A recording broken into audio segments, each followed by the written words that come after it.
Roger. Hello, dear.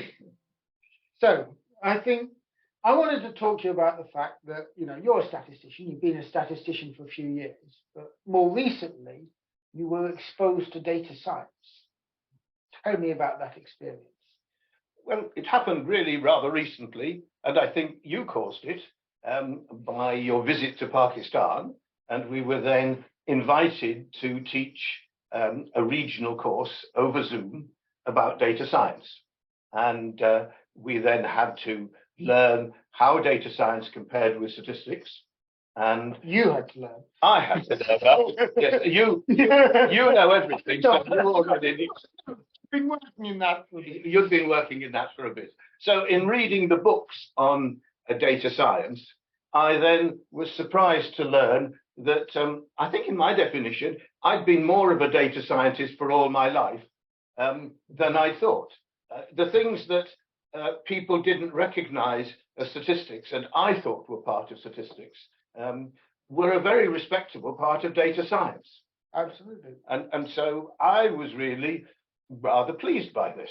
I knew more data science than I thought. I kind of knew that, which is why I asked you to help with the course. Okay. so when you actually started digging in and you sort of realized you knew a bit about data science, what about the methods? You've never done machine learning in your life. You still haven't. I still haven't done machine learning. You're right. If I look at the books on data science, they sort of build up to machine learning. And so I was initially rather diffident. I then realized something I'd been looking for many years, that when I looked at the tools that people use in machine learning, most of those tools are the advances in statistics, largely since the 1970s. And I felt in my teaching that in some places, teaching has stagnated of statisticians with the 1960s. And now suddenly I felt we have a sneaky way, maybe, of tempting statisticians to move towards data science, that if they were to have a course on machine learning, they would quietly be exposed to all the modern methods that had not been taught to them in other ways. And this could be very attractive.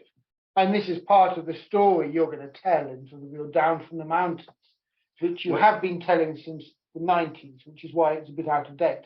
But that's right. And therefore, I think what I did learn is how valuable the methods have been that have appeared. I don't think so many things have started. I think many things started in the 80s and 90s, including, for example, bootstrapping. And these are more and more exciting now. So I think, and therefore, machine learning, no, not machine learning itself. Too many people seem to interpret machine learning as it's the machine that learns, therefore I don't need to learn. But the methods that are used and that are incorporated easily in machine learning are just very, very interesting. And the point, which is I think critical here, is, as you say, most of these methods are the statistical methods which have been the advances in statistics, but applied on data, which is different. How's the data different? Well, to me, the data is different in that the data, in many sets of data, the data isn't always different. And machine learning can be applied to any sets of data. But I'm feeling the data is often... Oh, why not? But it is an idea of the fact that you have a lot of data.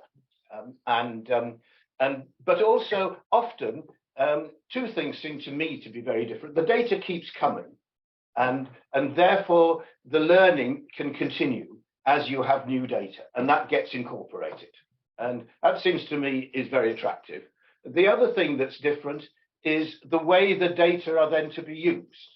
So in my statistical modeling, then we often want to fit a model and we want to predict. But we tend to predict the model, not individual people. Whereas in the problems for machine learning, you often want to take action for individual people, for individual subjects, whatever they are. Rather than, and you want to take different actions. And that's really rather attractive. Now you have a lot of data. Absolutely. And And one of the things which I think is critical, which we sort of said before, is that sort of, machine learning is born out of the data abundance. In the olden days, you didn't have much data to work with. Really, it's the fact that there is now so much data, and it's not necessarily structured. That's what makes the big difference. I think that's right. But I have to say that often I found that people were frightened of data. So when they had a lot of data, they quickly squashed it down so that they didn't have so much, and so that they were then more comfortable. And now the fact that people deal much more with the data at the scale it was collected and find that's useful is itself another interesting aspect. Absolutely. No, thank you. Okay.